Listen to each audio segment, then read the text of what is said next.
people pay for an outpatient cardiac scan. The same test, the same procedure in a hospital, $1,200. So how much do you want to pay?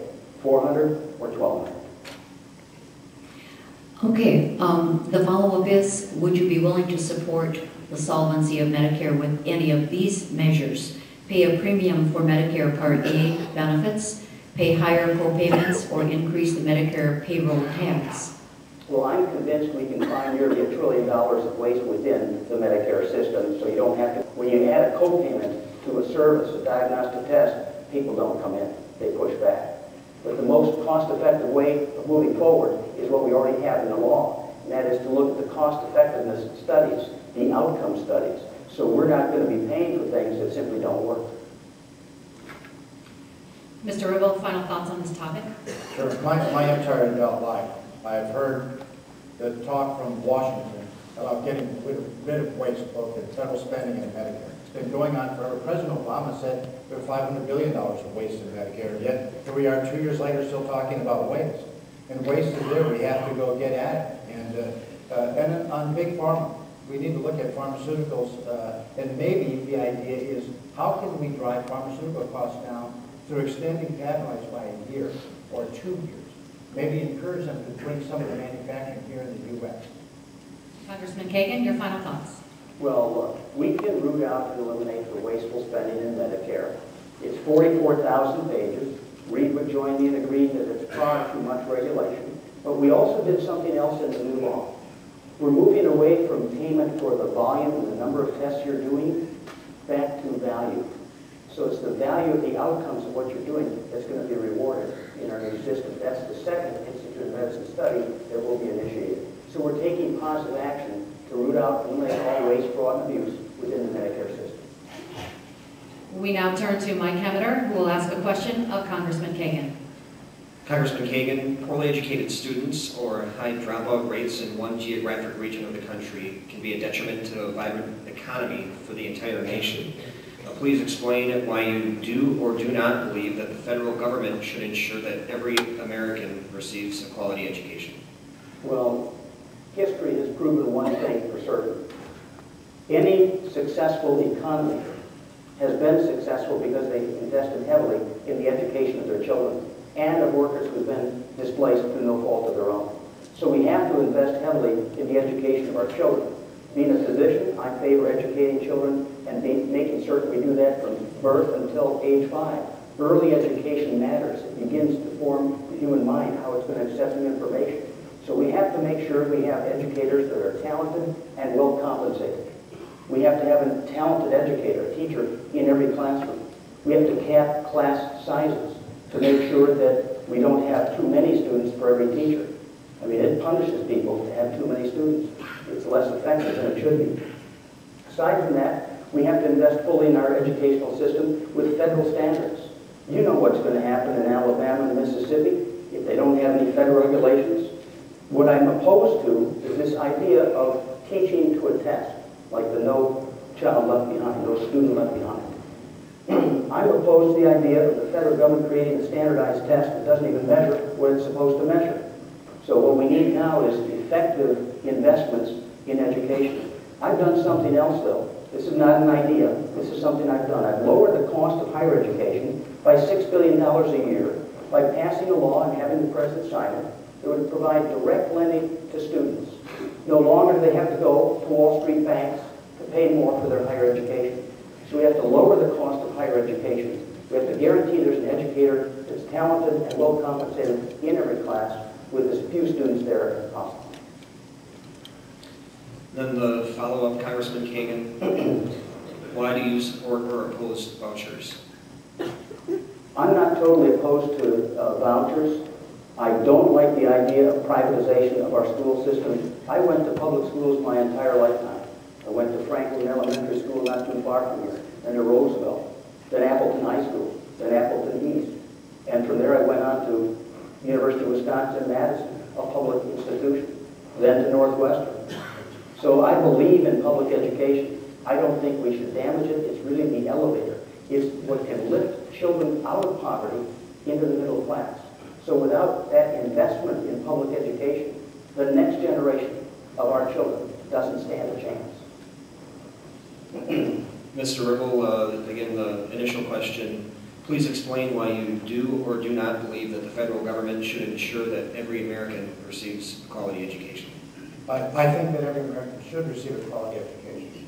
And I think that we're failing in providing a quality education. And in fact, the United States is ranked, I believe at the last study I looked at, 18th in the world. We've got systemic problems in education. And yet we spend more and more money on education. So money was just the solution. That was the only solution that we had to offer. Then we have a real problem. The money is not the only solution. But what we could do is we could look at districts like Appleton, like the Congressman. I went to elementary school here, junior high school here, and high school here. We could look to examples like this. Just this week I met with WEA and had a wonderful meeting with some teachers and administrators who talked proudly and spoke proudly of what was going on in their schools. And it draws me to the point that we need to encourage education to be more local. We need to encourage education and trust our teachers that we train and our professionals, our administrators, our school boards and districts, our parents. We need to entrust them because who cares more about a community, about the growth of children, about education than the families right here in Appleton? I mean, it's a wonderful example of how education can be done today. And then the follow-up, why do you support or oppose vouchers? I do support vouchers. Here we are, Fox Valley Lutheran High School. What a wonderful private school. What a wonderful facility, paid for with private dollars. It's a prime example of what Americans can do when they come together for a common purpose, that they share their wealth, they share their generosity, and they come together to provide, in this case, a faith-based education for their children. And I think it's fine that taxpayers, if they want to apply a voucher and use it here or to another private school, that they ought to be able to do that. Congressman Kagan, your final thoughts? Well, with regard to vouchers, the last thing I'd like to see is that vouchers and the creation of vouchers would bleed away funding for a public education. The only opportunity children who are in lower income situations have to make it into the middle class. And part of the problem, a huge part of the problem within our school system, is the fact that today in Appleton, nearly 60% of children in school have one or fewer parents at home. Don't expect the schools to solve all of our family problems. They're under great stress for doing so. So we have to change our ethos, change our culture about how we care about our children. Mr. Riddle. I'm thrilled to have grown up here. I can't think of a better place to raise a family. I can't think of a better place to educate my children. I can't think of a better place to work. I'm proud of the education system that we have here, both public and private. And we are privileged to live in this community and to live in Northeast Wisconsin. Because we are kind of winding down for this hour, we're going to ask one more question, and each candidate will just have 2 minutes to answer it. Go ahead. Let's get back to an employment-related question, but one that gets into the issue of immigration. Because agriculture is vital to our state's economy, and farmers rely on a stable workforce, would you support legislation that would provide legal means for farmers to hire migrant workers year-round and ensure that farm workers have basic worker rights? I have always talked about fixing our legal immigration system. And in fact, I have a fairly extensive white paper on it at my website at ribbleforcongress.com. We have a broken legal immigration mechanism in this country. And what I've called for in the immigration system is to first secure our borders, and then second, repair the legal mechanism. And so when we look at our dairy industry, which is a $26 billion industry in Wisconsin, we need to find a way that we can have adequate supply of workers. But we can't take jobs away from American workers that want that work. And so by fixing and repairing the legal mechanism after you secure the border, you can then, if you're nimble enough, and if the system in its repair is fluid, in times of very high employment, we can allow more documented legal workers into the system. In times of low employment, we can draw the gates tighter closed and let fewer workers in. And it's a simple process. However, it will take a dent of will at Congress to get that work. Congressman Kagan, the same question. would you support legislation that would provide a legal means for farmers to hire migrant workers year-round and ensure that farm workers have basic worker rights? I strongly believe in legal immigration. We must secure our borders because any nation that fails to identify and defend its borders will cease to exist. We have to obey and enforce all of our laws, particularly at the site of employment, because that's why people are coming here. We need to enforce our laws of immigration at the place of employment. But here's where my opponent and I strongly disagree. What he didn't tell you about is that when he was president of the National Building Contractors Association, he lobbied against a bill entitled Border Protection, Anti-Terrorism, and Illegal Immigration Control Act. This was Jim Sensenbrenner, my Republican colleague. He had a good idea. And when he was president of the Roofing Contract Association, he lobbied against it. And now he's here today telling something totally different. What we have to do in agriculture, I have the proud honor of serving on the Agriculture Committee and the Dairy and Livestock Committee. We need hardworking people, but nobody's walking down the driveway trying to milk cows 3 times a day. So what we have to establish is a means where we can have legal immigrants on a temporary work visa to come here. But we need a partner in Mexico. The reality is Mexico is becoming a failed state.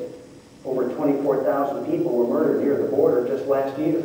So we don't have a partner that can help us to negotiate a means whereby the government of Mexico can qualify who could be available for legal hire. Until that time, I'm going to put my foot down, and that's where it's going to stay. Secure our borders, obey all of our laws, and make sure there's no amnesty either for illegal employers or for people who are here outside the law. They must not be allowed to cut in line. Thank you, panel, for your questions tonight. We will go now to our closing statements, and we will begin with Mr. Reed Ribble. First of all, to the League of Women Voters, thank you so much for having us tonight. I think events like this matter in the political process. Thank you to the live audience in the auditorium this evening. Your attendance here matters in the political process. Thank you to our panelists, congressmen, for coming tonight and agreeing to have this debate. I got in this race to protect my grandchildren, and I will continue to fight hard to make sure that they receive the future that my parents and my grandparents gave to us. But our future is at risk. We've had a Congress that has continued to spend and deliberately spend our children's future and their inheritance away. The America that we're about to give them is not the America that we received from our parents. And if you would be so kind as to vote for me on November 2nd, I will go there and work tirelessly to balance our federal budget, to actually get our borders secure rather than just talking about it. And I will work hard to secure the future of not just my grandson, but yours as well. Thank you very much. Congressman Steve Kagan, your final thoughts. Well, thank you to everyone for attending. Thank you to everyone who's at home on television watching this very critical event. You know, it is often said during every election that this is the most important election of our time. And the difference is, this time, it's really true. And you've heard a lot of information tonight. We've got a lot to consider. And when you go to the polls next Tuesday, I'm asking you to ask yourself this question. Who's on your side? I voted no to bailouts and yes to jobs. I pushed back against Communist China to save our paper jobs. I worked hard to bring back a new VA hospital to serve our veterans here in Green Bay. So I'm working hard. I'm on your side. There is much more work to do. People are hurting everywhere. We have a lot to do. But by working together, I'm convinced tonight more than ever, we're actually going to make it here in America. Tonight, I humbly and respectfully ask for your vote. And thank you. Thank you very much. Thank you both to Congressman Steve Kagan and Mr. Reed Ribble for being here tonight. Thank you all for being such a great audience. We appreciate it. Thanks to the candidates, the panelists, the League of Women Voters, and all the nonpartisan co-sponsors, and of course, Fox Valley Lutheran High School. We hope you have learned more about the candidates tonight, and you please will vote on Tuesday, November 2nd. Once again, if you'd like to see this form, it will be available at WBAY.com, WHBY.com, and the postcrescent.com as well website. Look for links on the Facebook pages of tonight's co-sponsors tonight for that as well. Thank you so much for watching. Good night.